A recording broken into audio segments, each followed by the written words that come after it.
the Dacian testament. The Dacians laughed at death, because they knew something the rest of the world had forgotten. They understood the secret of the eternal. Welcome back to Codex Æternum, Episode 4. I'm C.S. Douglas. This is Codex Æternum, a journey into the rational Bible, exploring the intelligent universe and your place within it.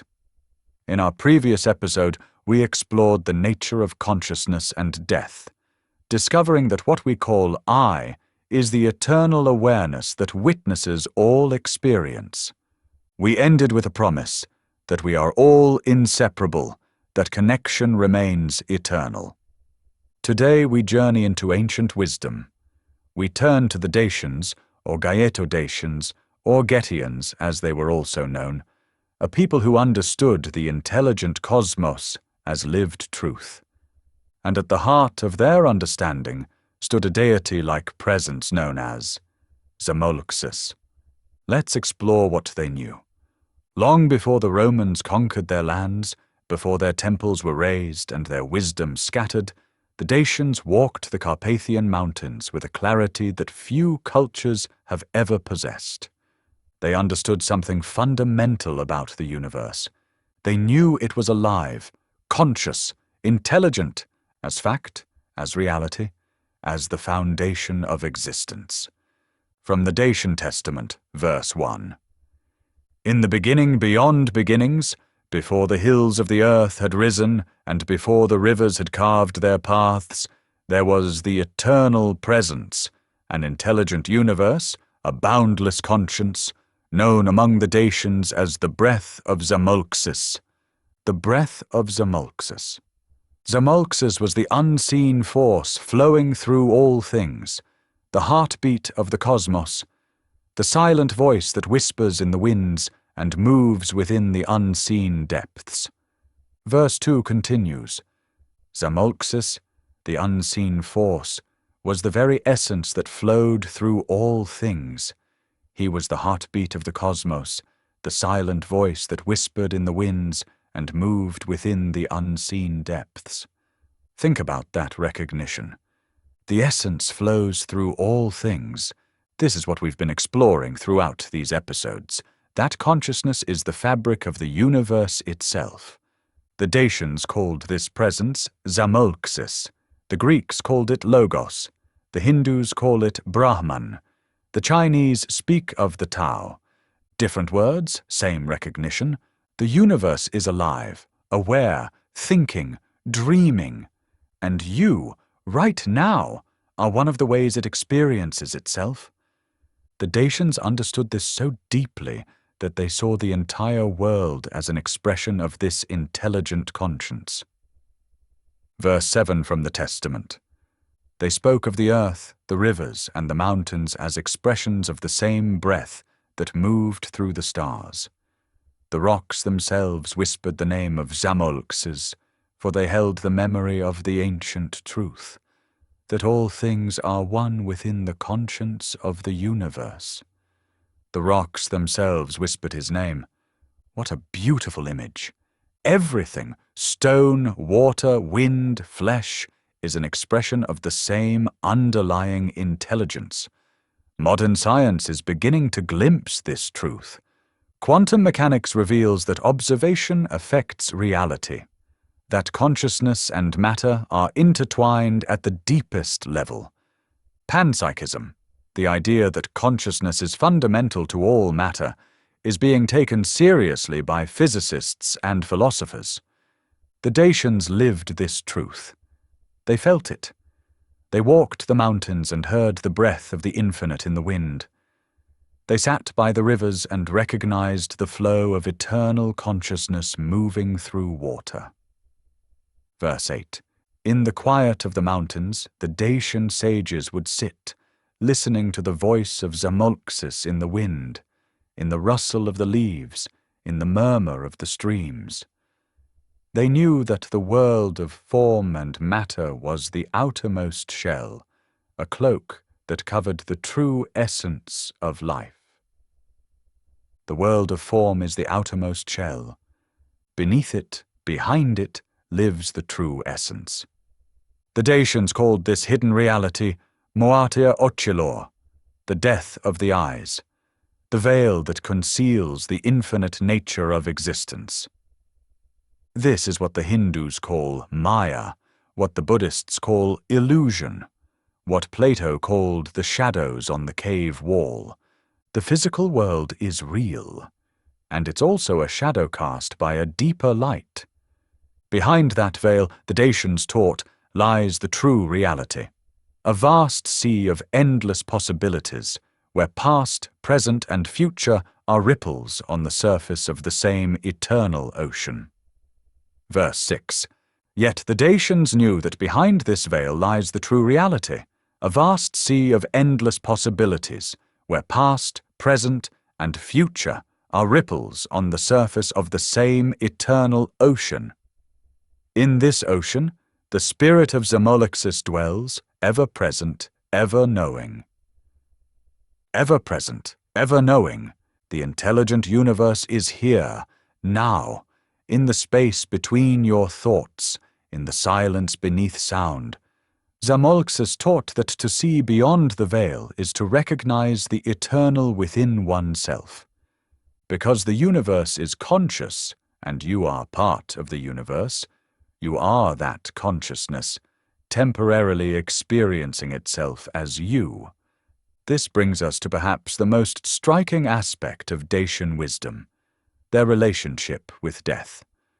The Dacians were famous, or infamous, depending on your perspective, for laughing at death, in profound understanding, in deep wisdom.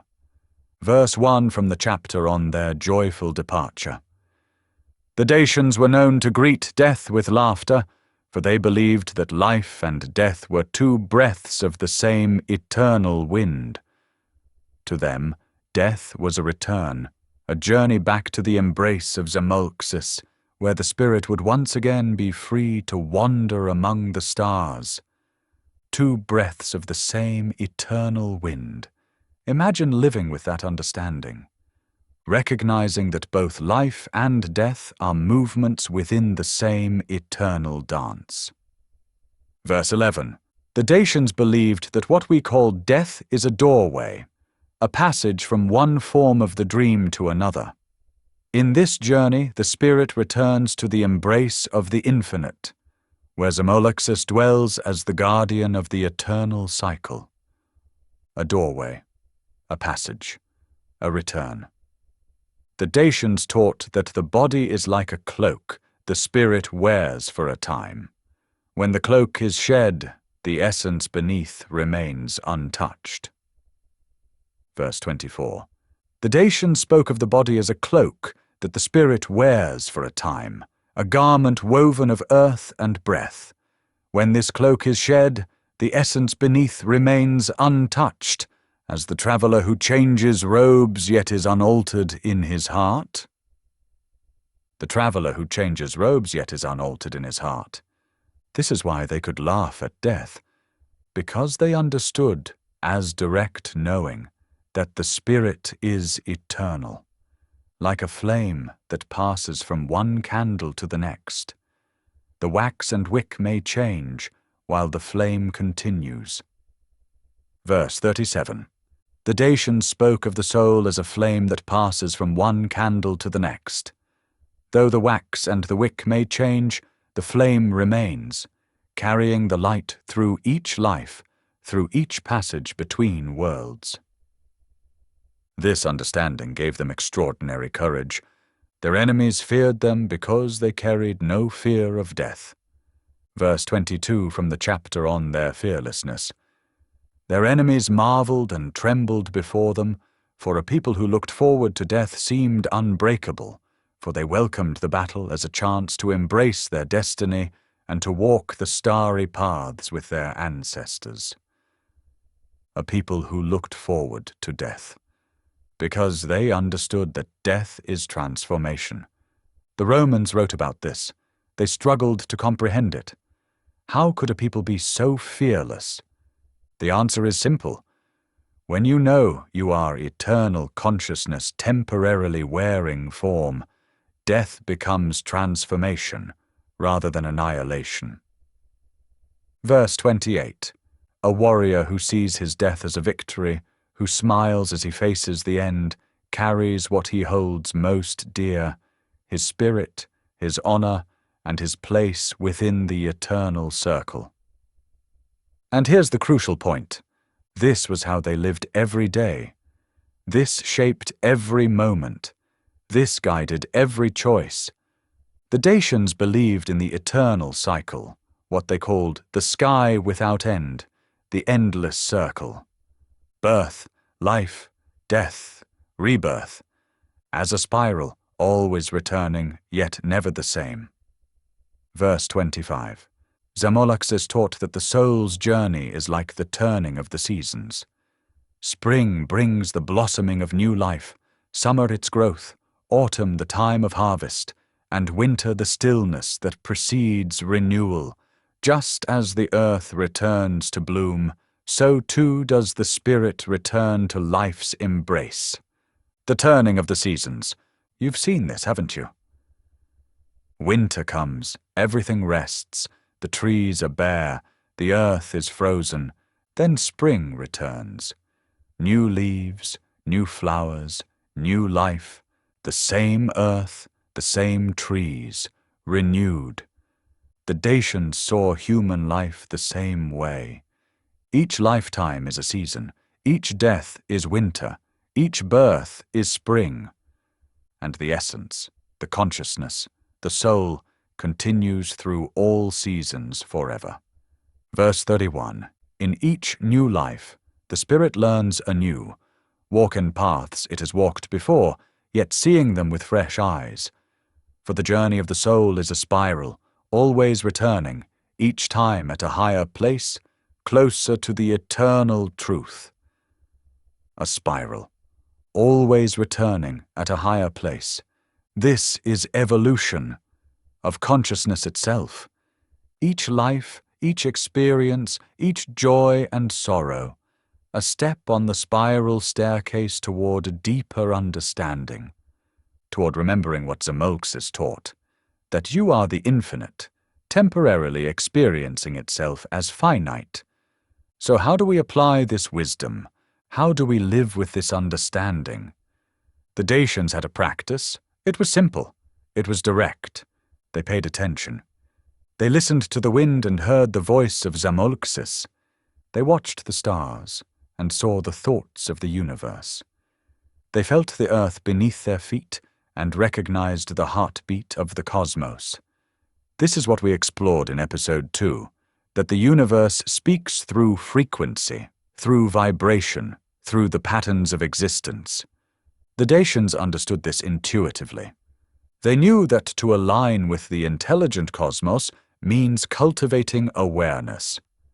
Verse 20 from the teachings of Zamolxis. Zamolxis taught that the soul's journey is guided by the light of the inner sun, the Soraldin interior, which shines even in the darkest night. This light is the voice of the infinite, calling the spirit back to its source, reminding it that it lives always within the vastness. The inner sun, the light within. This is what we've been pointing to all along. Something you already are, something already present, the awareness reading these words right now. The consciousness that witnesses your thoughts, your feelings, your experiences. That's the light. That's the inner sun. That's Zamolxis within you. That's Brahman. That's the Logos. That's the eternal presence that has always been here and will always be. The Dacians lived this truth. And when their time came, when the body grew old, when the breath began to slow, they surrendered with grace. They laughed. Because they knew the light continues, it transforms. Verse 16 from their joyful departure.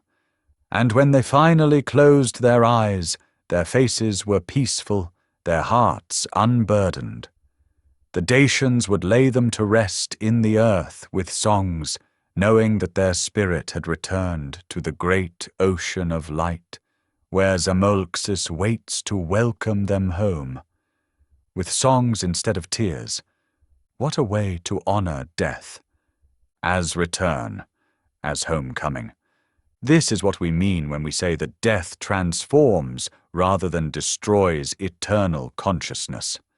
The body dies, the personality dissolves, the memories fade, and the awareness, the consciousness that witnessed all of it, returns to the infinite field. In that return, separation dissolves, loneliness dissolves, only the recognition that you were always one with everything, that all beings, all lives, all forms are waves in the same ocean, different shapes, different patterns, the same water, the same consciousness, the same breath of Zamolxis flowing through everything that is and ever shall be. So here's what I invite you to remember as we close.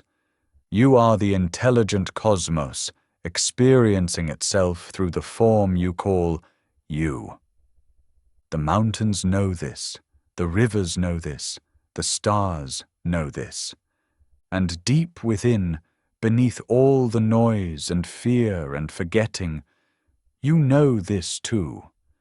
The Dacians knew it so deeply they could laugh at death, because they remembered what we've forgotten, that we are immortal consciousness, playing the game of mortality, that we are the infinite, pretending to be finite for a while, that we are Zamolxis, dreaming ourselves into being. And when the dream ends, when the body falls and the breath stops, we wake up. We return to the great ocean of light, and then, in time, we dream again. Thank you for listening. Thank you for being here. This podcast is made possible by Authorpedia, a sanctuary for writers and readers. If you've ever wondered about the minds behind the books that shaped you, visit authorpedia.org.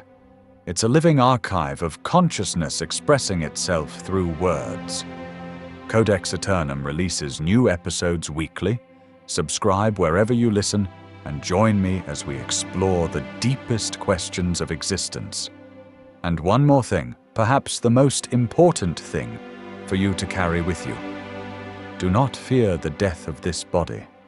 I know the deepest pain comes from the thought of never seeing your loved ones again, the faces you cherish, the voices you need, the presence that makes you feel whole. Here is what we will explore together in the episodes ahead. We are all inseparable, as fundamental truth, as lived reality. Consciousness is whole. What appears as separate, you and your beloved, you and your child, you and your friend, are temporary patterns in the same infinite field. We remain together always, here, now, and in every dimension of existence, because connection is the eternal truth. And remember, you are the ocean, dreaming itself into waves. The Dacians laughed at death because they knew this truth. And now, so do you. I'm C.S. Douglas. Until next time. Live as the eternal consciousness you already are.